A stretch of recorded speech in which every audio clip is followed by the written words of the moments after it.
Hey guys and gals, now we're here from Drake Queen Gaming and 70 on Twitter, the Gaming Drag. Today I'm coming back at you with a Let's Play episode of Tennis Ace, June's Path. So yeah, let's go ahead and jump right back in, shall we? Alarm chain, you were up, and let's go! Alrighty, I think this is... No, it's not. This is Shuichi's path. This is June. Here we go. No, do not overwrite the save, you stupid fuck. There we go. Okay. 3 years ago, I lost something very precious to me. Something I didn't even know I had with Tanabe. Something I didn't even understand until quite recently. But now that I found you, something new and equally as precious, something that I could finally understand, feelings I could finally put a name to. That's why at that moment, I couldn't bear the thought of losing it again. I couldn't let myself lose something so important to me because I didn't do anything when I had the chance to. That's why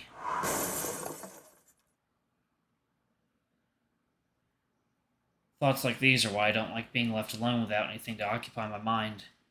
With nothing for me to focus on, I can't turn my brain off and stop these kinds of thoughts from buzzing around. I wish I could be lying on the school rooftop. Looking at the clouds has always been such a good way of shutting off. Ah! Damn. Totally lost track of time. What was I even doing? Yeah? Sweetie, lunch is ready. Why don't you come downstairs so we can eat together? Sure, I'll be right down. I was being so annoying about wanting to be left alone just this morning. It took me a few hours to change my mind, huh? God, I'm so pathetically weak. Walking downstairs, I see Mom setting up the dishware on the kitchen counter instead of the table and quickly decide to help her with it. Why, thank you, sweetie.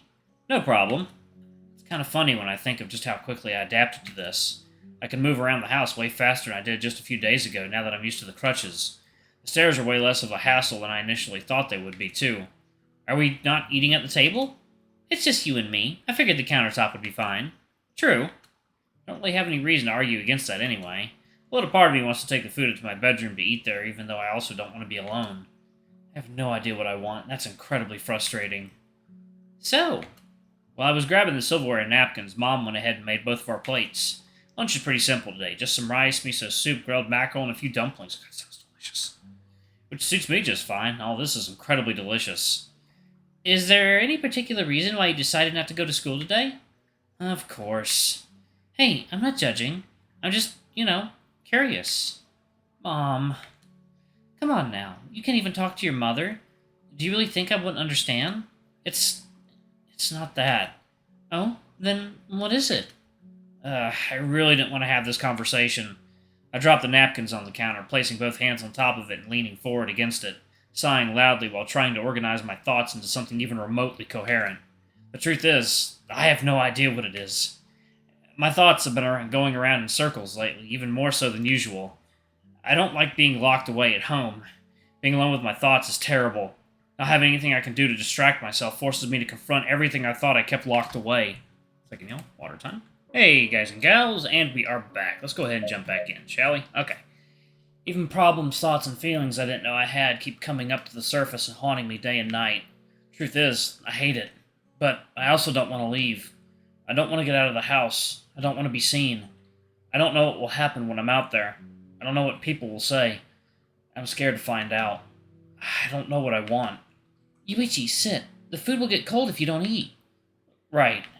This woman really deserves a medal. I've been horrible lately. I've been moody, snapping at people, locking myself away, being a huge burden. But not once did she raise a single complaint. Instead, she's been nothing but kind and caring to me the entire time. I'm not used to this. Mom isn't home often. I got used to not having a mom around. I don't know how to deal with this kind of thing. It's so simple and it shouldn't be getting to me like this, but I feel like if I don't keep a good grip on my emotions, I might start crying. I take it that you and your little brother had a bit of a scuffle this morning? He had the cloudiest look on his face. I haven't seen him like that since we first got news of your accident. Yeah, that was my bad. Don't worry about it so much. Akiyoshi won't hold it against you. He wasn't mad at you, he was worried about you. I yelled at him through the door. I didn't even open the door to talk to him. I just locked it so he couldn't come inside in the middle of the night. I don't blame you. Akiyoshi has been going a little overboard as of late. What with him going into your room in the middle of the night and everything.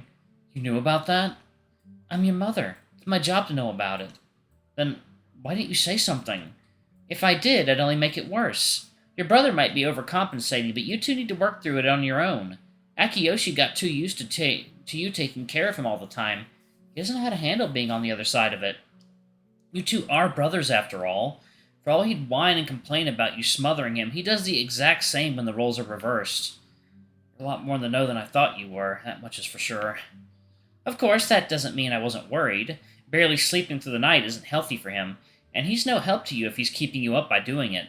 But after what happened this morning, I'm sure he realizes it now, which is why he looks so worried.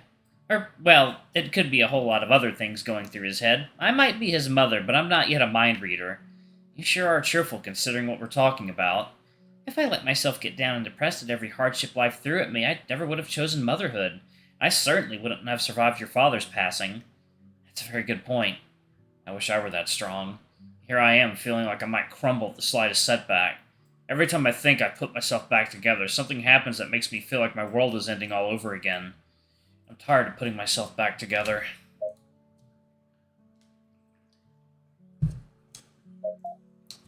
What's wrong? That's a loaded question. I meant, what is on your mind right now? There's a lot on my mind.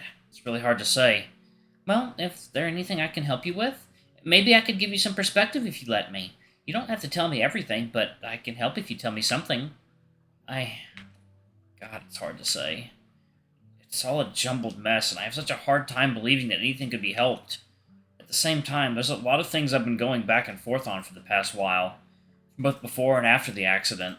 It's hard to think of something that Mom could help me with, except for maybe... Can I really ask you about this, even if it's weird? Especially then. What's that supposed to mean? That I'm the mother to a man who's just transitioning into adulthood. Some weirdness is to be expected. I guess that's true. What is it? And what's on your mind? I've just been wondering ever since before the accident, and even more so after. What is love like? Love, huh? Yeah, sorry, is that too weird of a thing to be asking? Of course not. Don't be silly. Now, I'm assuming you're asking me about a very specific kind of love, right? Because I'm sure you must already know what familial love is like, or what loving your friends is like. Yeah. So you're asking me what it's like to be in love. Yeah. That's not easy to answer. I kind of figured. If it were easy, I wouldn't be struggling so much with it. Or at least I hope I wouldn't. God, it couldn't turn out that I'm not that incompetent, could it? Love and being in love, it's different for everyone. And it might even be different for different times, even if you're the same person. I've only had one great love in my life, and I've never been in love since. Well, I can tell you what that was like for me. I can't really claim that that's what love is like. That's fair. What I can say is that it wasn't always the same. It changed over time. It did? When I first fell in love with your father, it felt like some sort of a cliche. I thought of him all the time. I wanted to be with him all the time. It was all-consuming. While the feeling was nice for a while, there was also times where it felt suffocating, and worrying about how he felt for me back certainly didn't help. After all, I did tell you that the man didn't even realize I had feelings for him for a great many years, right? Yeah, I guess that's true, Ma. Man, that must have really sucked. It did, and I wasn't okay with it for a while. It hurt to feel like I loved someone I wasn't loved back. That's what I meant by being suffocating. When your father finally realized what I meant and we became a couple, it was difficult. We were in two completely different stages of our relationship.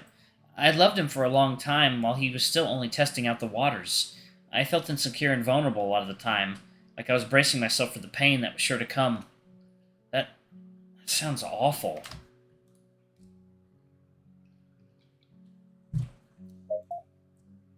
Sure, but that was only part of the time. What do you mean? Your father might have been dense, but he wasn't an idiot. He understood what it was like for me. He understood the differences in our standing, and he did his best to make me feel safe and secure in our relationship.